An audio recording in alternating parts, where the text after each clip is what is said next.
계속해서 사도행전을 성령님을 중심으로 살펴보고 있습니다.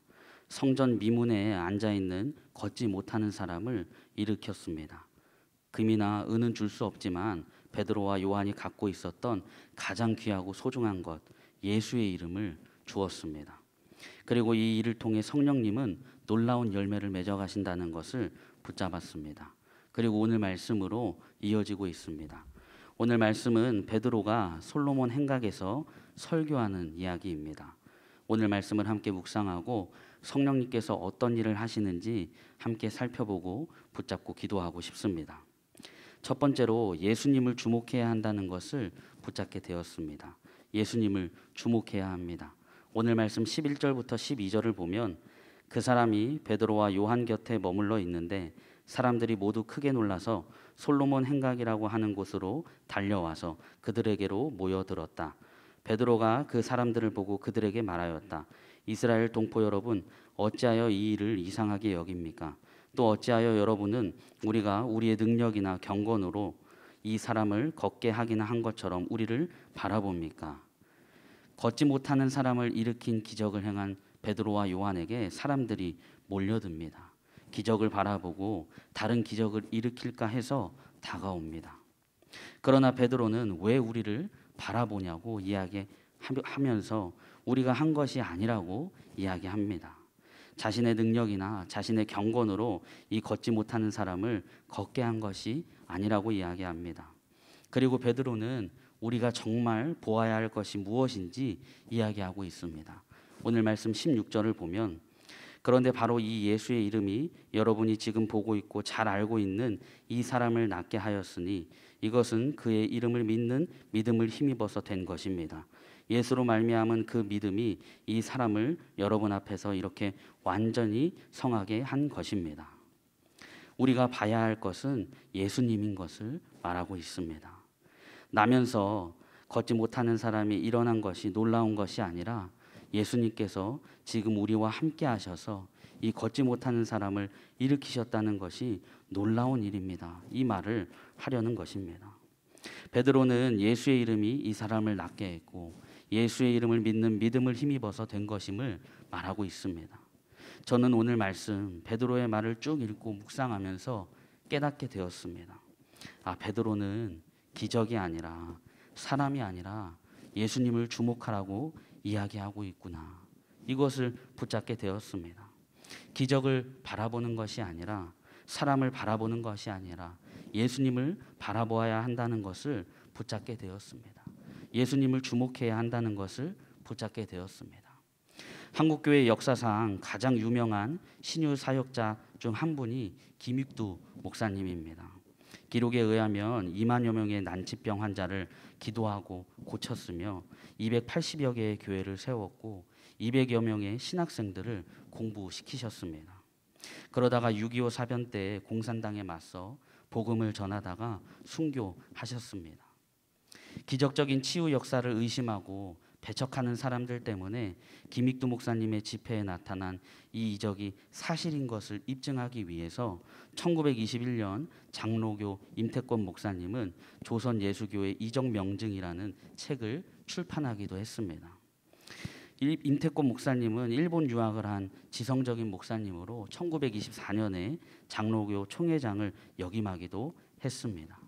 임태권 목사님의 이적 명증에는 김익두 목사님의 부흥 집회에서 나타난 놀라운 이적들이 소개되어 있습니다. 지금도 그렇지만 한국 초대교회 당시에는 치유 이적이 구원의 큰 표적이었습니다. 그러나 치유 이적 자체가 목적이 되는 것은 하나님의 뜻은 아니었습니다. 이 김익두 목사님에게 치유 역사가 나타난 유명한 이야기가 있습니다. 전도사 시절에 길을 가다가 안전뱅이 거지를 보게 되었습니다. 그리고 어제 말씀을 생각했습니다. 그리고 마음에 믿기만 하면 성령대로 역사가 일어날 것이야. 이렇게 생각했습니다. 그래서 한번 해보자 결심하고 한적한 과수원 돌담 밑으로 이 거지를 업고 갔습니다. 그리고는 은과 금은 내게 없거니와 내게 있는 것으로 내게 주노니 나사렛 예수의 이름으로 일어나라. 하면서 이 거지의 손을 잡고 일으켰습니다. 하지만 기적은 일어나지 않았고 거지는 아파 죽겠다고 살려달라고 소리쳤습니다. 이 김육두 목사님은 당시 전도사님은 크게 좌절했습니다. 하나님께 왜 성경대로 안 되느냐 이렇게 몸부림치며 기도하다가 나중에 자신에게 문제가 있다는 것을 알게 되었습니다. 이 김육두 목사님의 관심이 온통 기적에만 있었던 것이었습니다. 김육두 목사님은 진정으로 회개하였습니다. 그리고 오직 예수님의 마음을 품기로 결단했습니다. 그리고 다시 그 거지를 만났을 때 지난번의 잘못을 회개하였습니다.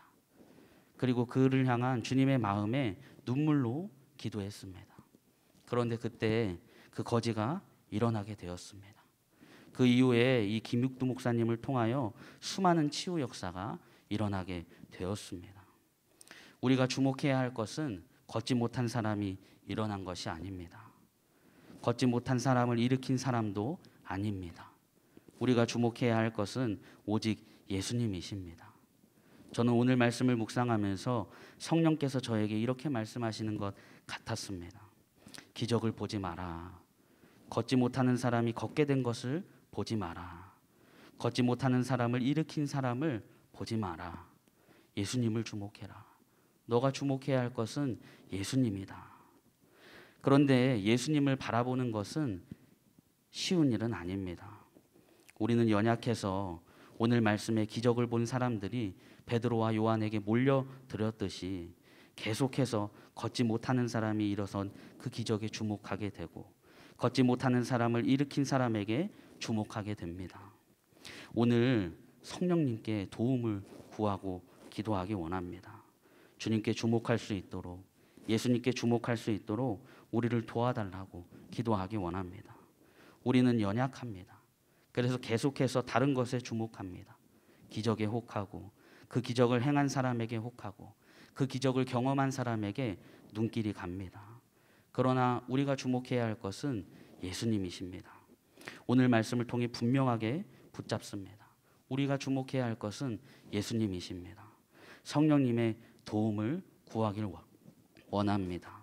우리와 지금 함께 하시고 우리 안에 지금 역사하시는 그 성령님께 도움을 구하고 맡기길 소망합니다. 성령님, 다른 것이 아니라 예수님을 주목할 수 있도록 우리의 마음과 생각을 붙잡아 주십시오. 오직 예수님을 주목할 수 있도록 우리를 도와주십시오. 이렇게 첫 번째로 붙잡고 함께 기도하고 싶습니다. 두 번째로 성령님은 우리가 부활의 증인이 되도록 하신다는 것을 붙잡게 되었습니다. 성령님은 우리가 부활의 증인으로 서게 하십니다. 오늘 말씀 15절에 보면 그래서 여러분은 생명의 근원이 되시는 주님을 죽였습니다. 그러나 하나님께서는 그를 죽은 사람들 가운데서 살리셨습니다. 우리는 이 일의 증인입니다. 베드로와 요한은 예수 그리스도가 다시 사셨고 이 일에 본인들이 증인이라고 이야기합니다. 베드로는 오늘 자신을 부활의 증인이라고 이야기하면서 거기 모인 많은 사람들에게 회개할 것을 이야기합니다. 그리고 예수님에 대한 구약 선지자들의 예언이 모두 예수님에 대한 이야기이고 또 예수님을 통해 다 성취되었다고 선포합니다. 그리고 아브라함 언약에 따라 유대인을 예비시키기 위해 오신 분이심을 선포합니다. 오늘 그 말씀이 오늘 17절부터 26절까지의 말씀입니다.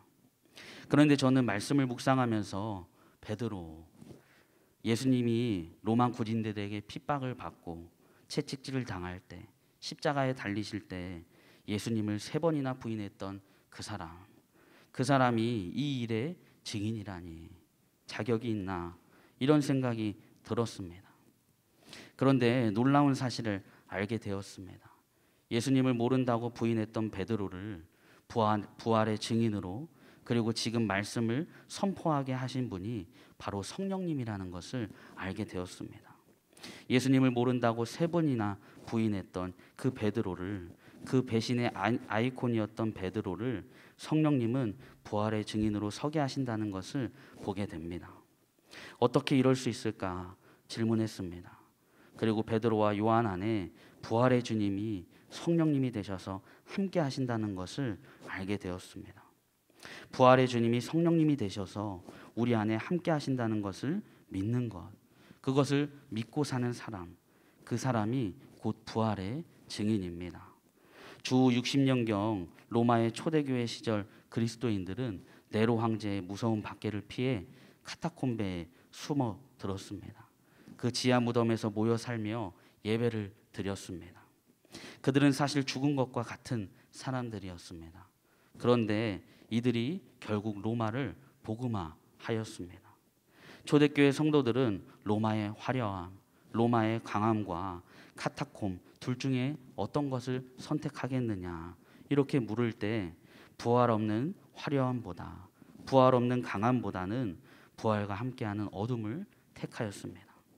초대교회 성도들이 어떻게 이런 선택을 할 수 있었을까 질문할 때 그 대답은 성령님이 함께 하셨기 때문입니다. 성령님이 그들과 함께 하셨기 때문입니다. 오늘 말씀을 통해 자격이 없는 것처럼 보여지는 베드로가 부활의 증인으로 서게 하시고 주님을 선포하게 하시는 그 성령님의 능력을 보게 됩니다. 그리고 더 나아가 우리는 그 일을 직접 보지 못했지만 성령을 통해 우리가 그 일의 증인이라는 것을 붙잡게 되었습니다. 요한복음 20장 29절을 보면 너는 나를 보았기 때문에 믿느냐? 나를 보지 않고도 믿는 사람은 복이 있다. 우리는 예수님을 직접 보지 못했습니다. 주님이 십자가에 달리시고 부활하신 것을 우리의 눈으로 직접 보지 못했습니다. 제가 이 이야기를 유아유치부 예배 때 나누었는데 한 아이는 자기는 봤다고 이야기하더라고요. 그런데 아마 여기 계신 분들은 저를 포함해서 모두 보지 못했을 거라 생각합니다. 그러나 우리는 모두 부활의 증인입니다. 성령께서 함께 하시기 때문에 우리는 보지 못해도 예수님을 믿고 부활하신 것을 믿고 살아갑니다. 우리 안에 성령님이 우리를 부활의 증인으로 세우십니다. 제가 좋아하는 찬양 중에 선한 능력으로 라는 찬양이 있습니다. 작사가는 보네퍼 목사님입니다. 보네퍼 목사님은 1943년에 나치에 체포되어 독일이 연합군에 항복하기 불과 한 달 전에 39세의 젊은 나이에 교수형에 처해진 순교자입니다. 어느 날 한 간수가 문을 두드리고 깜방 안으로 들어오는데 보네퍼 목사님은 직감적으로 자기의 마지막 순간이라는 것을 알았습니다. 보네퍼 목사님은 벌떡 일어나서 감방에 있던 동료들에게 인사했습니다. 동지 여러분, 이제 나에게는 죽음이 왔습니다. 그러나 기억하십시오. 이것은 마지막이 아니고 시작입니다. 주님께서 나를 위해서 예비하신 아버지의 집에서 만날 때까지 여러분 안녕히 계십시오. 마지막 인사를 하고 깜방을 나서는 그 보네퍼 목사님에게 놀라운 평안과 기쁨이 있는 것을 그 깜방 안에 있었던 모든 사람들이 충격과 감동으로 보았습니다. 부활의 증인이었던 것입니다. 보네퍼 목사님이 가족과 약혼녀에게 보낸 마지막 시가 선한 능력으로의 가사가 되었습니다. 우리에게 능력이 있습니다. 성령님이 그 능력으로 우리 안에 역사하십니다. 우리가 죄인이지만, 우리가 연약하지만, 우리가 부족하지만 그런 우리를 부활의 증인으로 세우시는 능력이 우리 안에 계신 성령님에게 있습니다. 오늘 그 능력을 구하길 원합니다. 성령께 그 능력으로 우리를 부활의 증인으로 세워달라고 구하길 소망합니다. 부활의 증인은 그냥 부활절에 달걀을 먹는 사람들이 아닙니다. 부활의 증인은 부활하신 주님께서 성령으로 우리 안에 함께 계심을 믿는 사람들입니다. 지금 성령님이 우리와 함께 하십니다. 부활의 주님께서 성령으로 우리 안에 지금 함께 역사하십니다. 오늘 그 믿음을 갖고 살아가는 하루가 되길 소망합니다. 성령님, 부활하신 주님께서 성령으로 우리 안에 함께 계심을 믿는 부활의 증인이 되게 해주십시오. 이렇게 두 번째로 붙잡고 함께 기도하고 싶습니다. 오늘 두 가지를 나누었습니다. 사람들은 기적에 주목하고 기적을 일으킨 사람에 주목했습니다.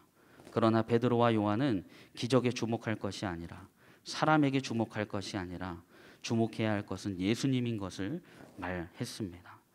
그리고 베드로와 요한은 자신들이 부활의 증인이라고 말하며 주님을 선포했습니다. 우리도 주목해야 할 것은 예수님인 것을 붙잡습니다. 그리고 우리도 부활의 증인인 것을 붙잡습니다. 성령께서 그렇게 하십니다. 부활의 증인은 부활하신 주님께서 성령으로 우리 안에 함께 계심을 믿는 사람들입니다. 우리는 보지 못했지만 우리 안에 계신 성령으로 인해, 성령의 능력으로 인해 부활의 증인이 되었습니다. 전도팀에 자리가 많이 있습니다. 부활의 증인으로 살아가길 소망합니다. 오늘 이것을 붙잡고 두 번 나눠서 함께 기도하고 싶습니다. 첫 번째로, 성령님, 다른 것이 아니라 예수님을 주목할 수 있도록 우리의 마음과 생각을 붙잡아 주십시오. 우리는 연약하기에 기적에 혹하기도 하고, 기적을 만난 사람들을 주목하기도 하고, 기적을 일으키는 사람에 미혹되기도 합니다. 그러나 오늘 말씀을 분명하게 붙잡고 싶습니다. 우리가 주목해야 할 것은 예수님이십니다. 성령님, 다른 것이 아니라 오직 예수님을 주목할 수 있도록 우리의 마음과 생각을 붙잡아 주십시오. 우리 함께 기도하겠습니다. 은혜와 진리의 성령님, 오늘도 우리의